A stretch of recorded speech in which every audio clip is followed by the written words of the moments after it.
ইয়া আইয়াতুহান নাফসুল মুতমাইন্না ইরজিই ইলা রাব্বিকি রাদিয়াতাম মারদিয়া ফাদখুলি ফি ইবাদি ওয়াদখুলি জান্নাতি। আসো আসো, তোমার জন্য জান্নাতের দরজা খোলা আছে, আসো। রাত্রিবেলা যখন সবাই ঘুমায় থাকতো, পশু পাখি কীট পতঙ্গ যখন ঘুমায় থাকতো, পশু পাখি কীট পতঙ্গ যখন ঘুমায় থাকতো, তুমি আমার কদমে সেজদা দিয়ে তুমি পড়ে রইতা। তুমি কিন্তু ঘুমাও নাই আমিরে মুআবিয়া, তুমি কিন্তু ঘুমাও নাই সিদ্দিক আকবর, তুমি কিন্তু ঘুমাও নাই ও ওমর, তুমি কিন্তু ঘুমাও নাই ও উসমান। তুমি কেন ঘুমাও নাই? পশু পাখিরা কিন্তু ঘুমায় গেছিল। রাত্রে 4টার সময় 3টার সময় কিন্তু তারা ঘুমাইছে। তোমরা কেন ঠান্ডা পানি দিয়ে অজু করলা? অজু কইরা কেন আমার কদমে দাঁড়াই রইলা? আমার কদমে কেন দাঁড়াই রইলা? আল্লাহ পাক দেখে ওই দিন বলবে, ও আমিরে মুআবিয়া, কেন ওই দিন আমার কাছে দাঁড়াই রইলা? আমাকে পাওয়ার জন্য নাকি?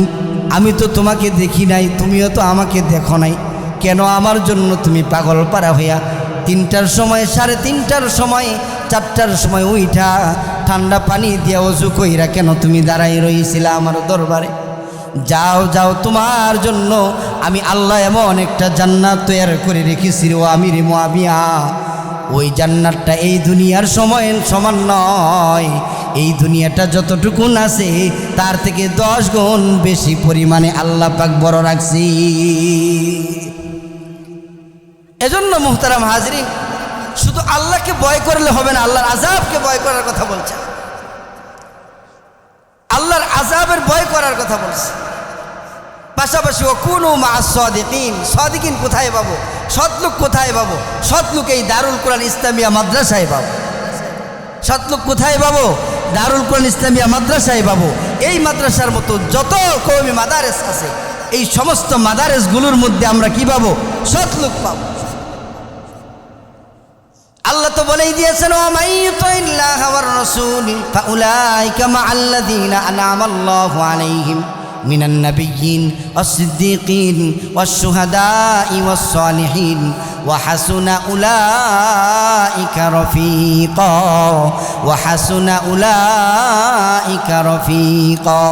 4টা দলের লোকের নাম, 4টা দলের লোকের নাম বলা হয়েছে, 4টা গুণের অধিকারীর নাম বলা হয়েছে। 1 নাম্বার অধিকারী আর আসবে না, 2 নাম্বার হওয়া যাবে, 3 নাম্বারও হওয়া যাবে, 4 নাম্বারও হওয়া যাবে, সুযোগ আছে। যদি হইতে পারি, আল্লাহ পাক ডাক দিয়ে বলেন, ওয়া হাসুনা উলাইকা রফিকা। এমন আল্লাহ পাক এমন মোহাব্বত করবে, তাকে বন্ধু হিসাবে আল্লাহ পাক গ্রহণ করে নিবে। জিন্দেগি মে বন্দেগি তো করনা হে, जिंदगी में बंदगी शर्मिंदा है, जिंदगी में बंदगी तो करना है, जिंदगी में बंदगी शर्मिंदा है, जिंदगी में बंदगी शर्मिंदा है। आयते हम कुछ ना कुछ खरीदने को, जैसे हो रोशन मेरे क़ल्बो रहो, आयते हम कुछ ना कुछ खरीदने को, जैसे हो रोशन मेरे क़ल्बो रहो, वरना कोई चाहा तू जहाँ में नहीं, वरना कोई चाहत राह में नहीं। जिंदगी में बंदगी तो करना है, जिंदगी में बंदगी शर्मिंदा है, जिंदगी में बंदगी शर्मिंदा है। यहाँ हम सब मुसाफिर दिल ना लगा, अहले दिल की नजर से रूह कर्तजा। यहाँ हम सब मुसाफिर दिल ना लगा, अहले दिल की नजर से रूह पर्तजा। शाह दौलत सब फकीर घर में नहीं, शाह दौलत सब फकीर घर नेक नहीं। जिंदगी में बंदगी तो करना है, जिंदगी में बंदगी शर्मिंदा है, जिंदगी में बंदगी तो करना है। दुनिया में हाँ दुनिया का तलबगार ना हो, बाजार से गुजर हो खरीदार ना हो।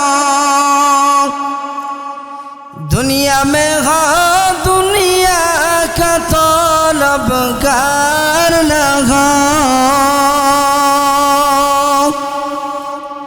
बाजार से गुजर हो खरीदार ना हो।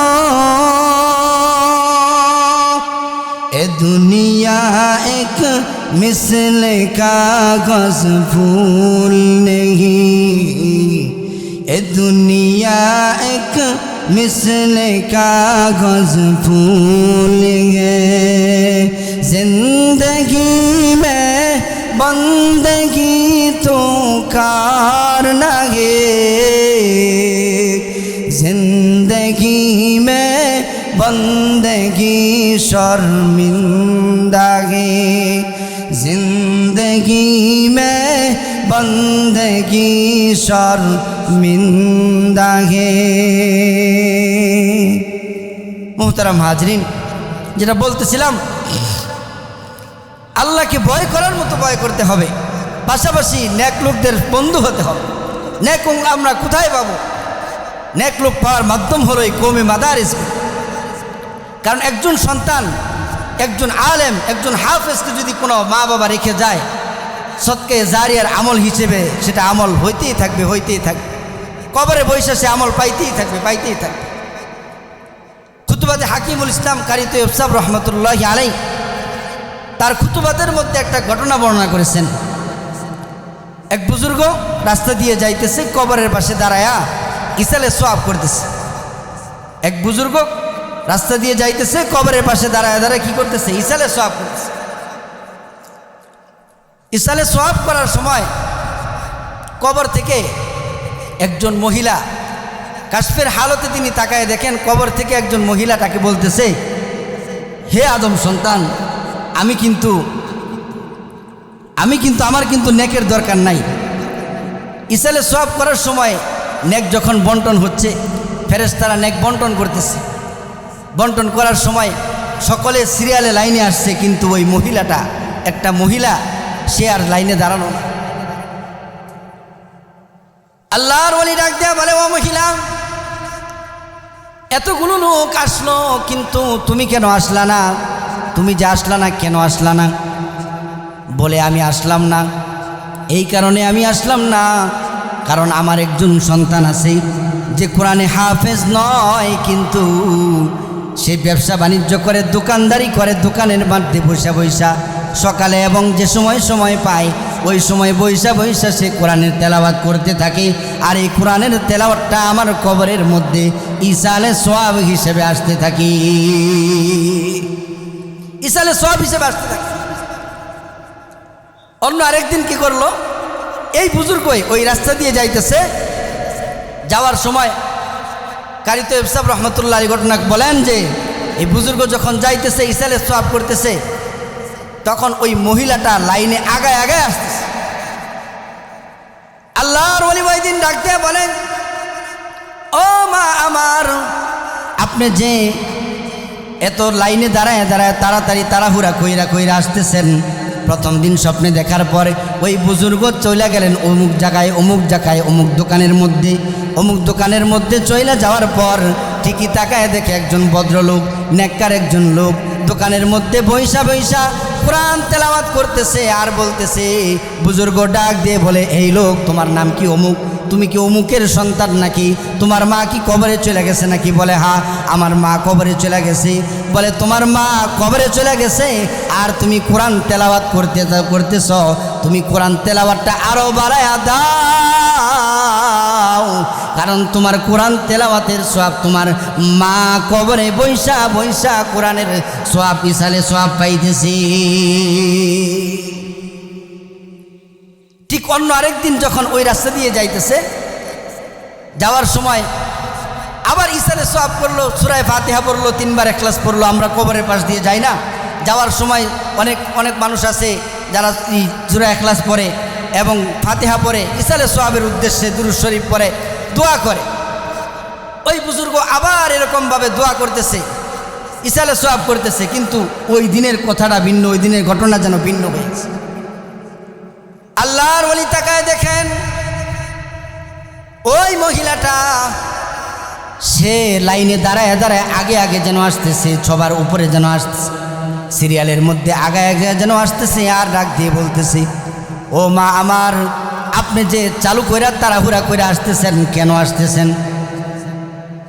আল্লাহর ওলিকে ডাক দিয়ে বলেন, ওই দিন আমার একজন সন্তান ছিল, যে সন্তান দোকানে বৈশা বৈশা দোকানদারিও করতো আর ইসালে সোয়াবের উদ্দেশ্যে আমি মার কবরে তার কোরআন তেলাওয়াতের সোয়াব আসতো, দোকানদারিও করতো, হারামভাবে কোনো ব্যবসা করতো না, হালালভাবে ব্যবসা করতো। পাশাপাশি যত সুকুন সময় সে পায় ওইটুকুন সময় আমি মাওলাকে খুশি করার জন্য সে কোরআন তেলাওয়াত করতো, আর এই কোরআন তেলাওয়াতের সওয়াব আমি মার কবরে আসি। কিন্তু আজকের দিনের কথাটা ভিন্ন, ঘটনা যেন ভিন্ন হয়ে গেছে। আজকে তো মহিলাটা আগায় সিরিয়ালের লাইনে আগায় আসছে। কেন আগায় আসছে? আল্লাহর ওলি ডাক দিয়া বলেন, আপনি কেন আগায় আসছেন? বলে, আজকে তো আমার নেকের দরজা বন্ধ হয়ে গেছে, ইসালে সোয়াবের দরজা বন্ধ হয়ে গেছে, যার কারণে আমি সোয়াব নেওয়ার জন্য আগায় সামনে আসছি, সিরিয়ালে লাইনে আসছি। পরে আসলে যদি আমি না পাই, বন্টনটা যদি ফেরেশতাদের শেষ হয়ে যায়, এই কারণে আমি আগে আসছি যেন আমি সোয়াবের ভাগীদার হইতে পারি। আল্লাহর ওলি ডাক দিয়ে বলে, কেন? ওই যে তোমার নেককার সন্তান ছিল, নেককার সন্তান কি হয়েছে? তার কবরে তার সোয়াব কি তোমার কবরে আসে না? বলে, না, কিছুদিন পূর্বে ওই যে আমার নেককার সন্তানটা দোকানে বৈশা যে কোরআন তেলাওয়াত করতো, ওই তেলাওয়াতটা যেন বন্ধ হয়ে গেছে, আমার সন্তান কিছুদিন পূর্বে মৃত্যুবরণ করেছে। মুহতারাম হাজরিন, আমি আপনাদেরকে যেটা বুঝাইতে চাইতেছি, সৎ লোকদের বন্ধু হব তো, সৎ লোকদের বন্ধু হলেই তো হবে না। আমি সৎ লোকদের বন্ধু হলাম কিন্তু আমার ছেলে ঘুষখোর, আমি সৎ লোকদের বন্ধু হলাম, আমার ছেলে ঘুষ খাই, কি বলে, মদ খায়, জুয়া খেলে, বিভিন্ন নষ্ট ছেলেদের সাথে আড্ডায় লিপ্ত হয়ে যায়। আমি নেক লোকদের সাথে সংস্পর্শ থাকলে কি হবে? কবরে গেলে তো আল্লাহ পাক ডাক দিয়ে বলবে, রব্বানা আতিহিম দিআফাইনি মিনাল আযাবি ওয়ালআনহুম লা'নান কাবীরা ওয়ালআনহুম লা'নান কাবীরা। সন্তান তখন জাহান্নামের ফয়সালা যখন হবে, সন্তান জাহান্নামে যাইতে চাবে না, কারণ তার বাবাকে চাবে, মাকে চাবে, তার যে গার্জিয়ান ছিল গার্জিয়ানকে খুঁজবে সেই দিন। কারণ গার্জিয়ান তাকে মাদ্রাসায় দেয় নাই, গার্জিয়ান দিয়েছে ফজরের আগে উঠাইয়া তাকে প্রাইভেট কোচিংয়ে নিয়ে চলে গেছে। সন্তানের চক্ষু ডলাইতেছে, ঘুম এখনো ভালো করে ভাঙ্গে নাই, ফজরের নামাজের জন্য জাগায় নাই। জাগাইছে কিসের জন্য? জোরে আওয়াজে বলেন, জাগাইছে কিসের জন্য? কোচিংয়ে নেওয়ার জন্য জাগাইছে, প্রাইভেটে দেওয়ার জন্য জাগাইছে। অথচ সকালে মক্তব্য পড়াইল না, মাদ্রাসায়ও পড়াইল না। ওই সন্তান হাসরের ময়দানে দাঁড়ায়া যাবে আর বলবে, রব্বানা আতিহিম দিআফাইনি মিনাল আযাবি ওয়ালআনহুম লা'নান কাবীরা। ওগো আল্লাহ, আমার মা কোথায়? আমি একা কেন জাহান্নামে যাব? আমার বাবা কোথায়? যেই বাবা আমাকে ঘুম থেকে উঠার পরে নার্সারিতে নিয়ে গিয়েছিল, যেই বাবা আমাকে ঘুম থেকে উঠার পরে প্রাইভেটে নিয়ে গেছিল, যেই বাবা আমাকে ঘুম থেকে উঠার পরেই স্কুলে নিয়ে গেছিল, ওই বাবা মা আমার সামনে আনেন, আমি বাবা মার বুকের উপরে পাড়া দিয়া তাদেরকে সহ আমি জাহান্নামে যাব।